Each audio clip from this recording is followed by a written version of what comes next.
Well, I think uh, we have obviously good channels of communication with both sides. So the desire and the necessity at the moment is to communicate the positions of two sides, to test where there is flexibility on the two sides and what are the possible bases on which this war can be brought to an end. And I think we have been making those efforts. I'm not assured that they will succeed because the public positions of the two sides are very divergent and hostile. But certainly there is a need for somebody to come in and try to stop this war. And I think it is in Pakistan's national interest to do so. And we have the possibility of being a channel of communication, if you will, in order to see if we can find a basis to stop this war. Well, I think the public positions of both sides are known. There are tough positions on both sides. But I think to stop this war at this time, both sides need to show that they have achieved something as a result of the fighting. For the US, I think it's important to show that they have been able to convince Iran to open the Strait of Hormuz and not to attack the Arab states of the Gulf, and to accept a ceasefire by whatever name it's called. From the Iranian side, I think they have to be assured that there will be no repeat attacks on Iran, and that the issues that are outstanding will be settled on the basis of negotiations. Of course, the public positions are much harder, but I think these are kind of the minimum things necessary to stop the war. I don't think a comprehensive solution can be achieved at this time, but the first step that is achievable is a basis on which the two sides can agree to stop the war at this time. Well, I think President Trump is prone to possibly, well, how should I put it, to exaggerate certain events or situations. So one can discount some of the claims, but obviously there is a messaging going on, exchange of messages. From the Iranian side, they have said the important word is direct. There are no direct negotiations. That's true, because these are being conducted through third parties, including Pakistan. So they can obviously say that there are no direct negotiations, which is true as well. But that's where the situation is. A comprehensive agreement or a comprehensive understanding at this time on all the issues which are outstanding is unlikely because they are complicated issues and very hardline positions. But we can, I think, achieve the agreement on the basis for cessation of hostilities and possibly a framework on what are the issues that will need to be addressed later. I think that is something that may be possible at this time. Well, first of all, um, offering mediation and trying to bring an end to this war cannot be construed as being either pro-American or pro-Iranian. We are just trying to stop the war because continuation of this war would not be in our interest. It would damage Pakistan's relations with either Saudi Arabia or Iran or both.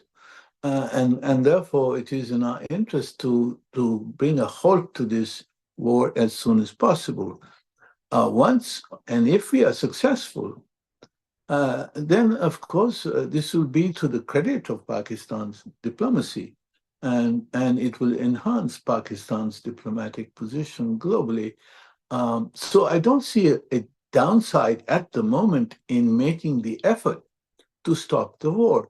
But of course, we should be aware of the limitations of mediation, and we cannot try to force either side to agree to something that they are not prepared to agree to. Our interest, our immediate interest is that the war should not escalate, that our friends in Saudi Arabia should not join the war, and which will have grave implications for Pakistan. So these are our immediate interests, but there is no downside in offering and conducting mediatory efforts. Yeah, obviously, the reopening of Hormuz will have to be part of any understanding that is reached for the cessation of hostilities. But obviously, I would not like to second guess our mediation efforts or the positions of the two parties, because I do not have access to the full information with regard to what these efforts are. But certainly, we understand what are the basic minimum requirements of both sides in order to stop the fighting. And I think we should allow the mediatory efforts to go forward and pray that they will succeed. Well, I think those kind of assurances with regard to Israeli behavior can only be given by the U.S. administration and President Trump personally. I think he is perhaps the only person that can dissuade Prime Minister Netanyahu from continuing his campaign of chaos. I think Israel's objectives are different from the U.S. Israel doesn't care if there is chaos in the world economy. It sees itself benefiting from such chaos, but it is only President Trump, once he puts his foot down, Netanyahu will have no choice but to accept what he decides. Well, we have been the only ones, or one of the few, who have been persuading both sides, first of all, not to escalate. We have urged the Iranians not to attack the Gulf states. We have urged Saudi Arabia and other friends in the GCC not to enter the war on the side of Israel, despite the fact that they have come under attack. So we have been making these efforts. And an effort, if we are able to achieve a cessation of hostilities, I think this would be welcomed by all sides, including our friends in the Gulf. I don't see, as I said, I don't see any downside in making the effort for a cessation of hostilities, if not a comprehensive peace. At least stop the fighting, because this is hurting everybody. Not only the Iranians, but all our friends in the Gulf are hurting because of this war. I think one has to see Russia doesn't have the same compulsion to bring a quick end to the war, because Russia is benefiting immensely from the fact of this conflict. Oil prices are rising, which is enabling earnings on the part of Russian sales of oil. Secondly, every missile, every interceptor that is utilized by US in the Gulf is something that will not go to Ukraine.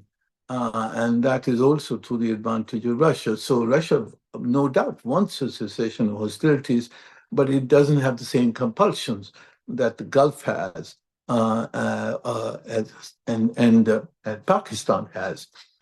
So as far as China is concerned, I think China also wants an end to the war. It wants an end on the basis of a just solution. But at the end of the day, the fact that the U.S. is in a quagmire in the Middle East, created by itself, is not disadvantageous to the Chinese position in their rivalry with the United States. Of course, this is the major propellant of the flexibility that seems to have entered the U.S. position.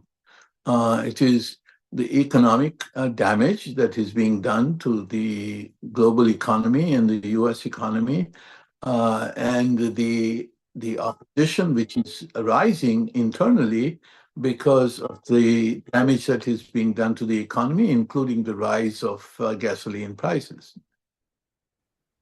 As I said, I would not try to second guess exactly what will be the basis for the ceasefire. Obviously, all these issues are on the table. As far as guarantees are concerned, the U.S. may provide a guarantee. Whatever is agreed could be ratified in a UN Security Council resolution to give it international legal basis. But at the end of the day, the guarantee of non-resumption of the conflict will emerge from Iran itself, because Iran has demonstrated that it will retaliate, and most importantly, that it is capable of closing the Gulf, closing the Hormuz Strait, and stopping global oil trade with all its consequences. And I think that is the best guarantee that they will have against the resumption of the conflict. Well, first of all, large powers have large interests, and those interests are conflicting quite often between themselves. So sometimes the large powers are not the best actors in a mediatory role. It is small powers that are quite often Qatar, Oman. We've seen those countries play a mediatory role. Pakistan is not a small power, but we have good relations with the U.S., but more importantly, we have good relations with Iran as well as the countries of the Gulf.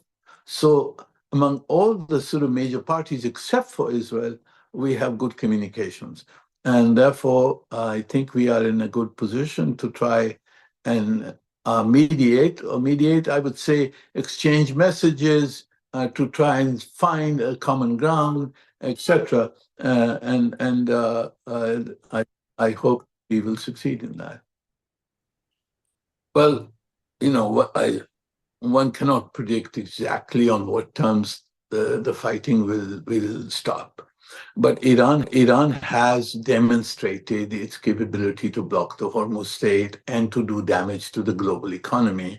And obviously, if this will remain intact, there is no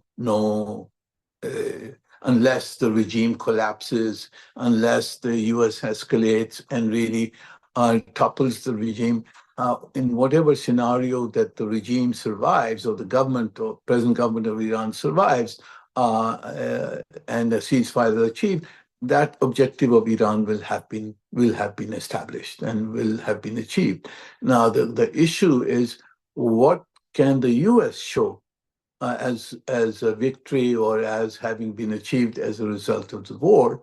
And that is a more difficult question. And therefore, I think the focus will have to be what can be given to the U.S. to enable President Trump to say, I have achieved something from this war, in order to accept a ceasefire. So one will have to see what emerges out of this. But I think the parameters of power are fairly clear. At this stage, at least. No, I think it depends on what basis the fighting stops, and if it does not renew. And if our good faith efforts are successful, I think this will be to the benefit of Pakistan. It will improve our standing globally. It will improve our credibility and standing with Iran and the Gulf states. And hopefully, um, the United States would also have some appreciation, although one can't count on it. But hopefully, they will be also appreciative of our role. So this is our hope, and I hope we do succeed in this effort.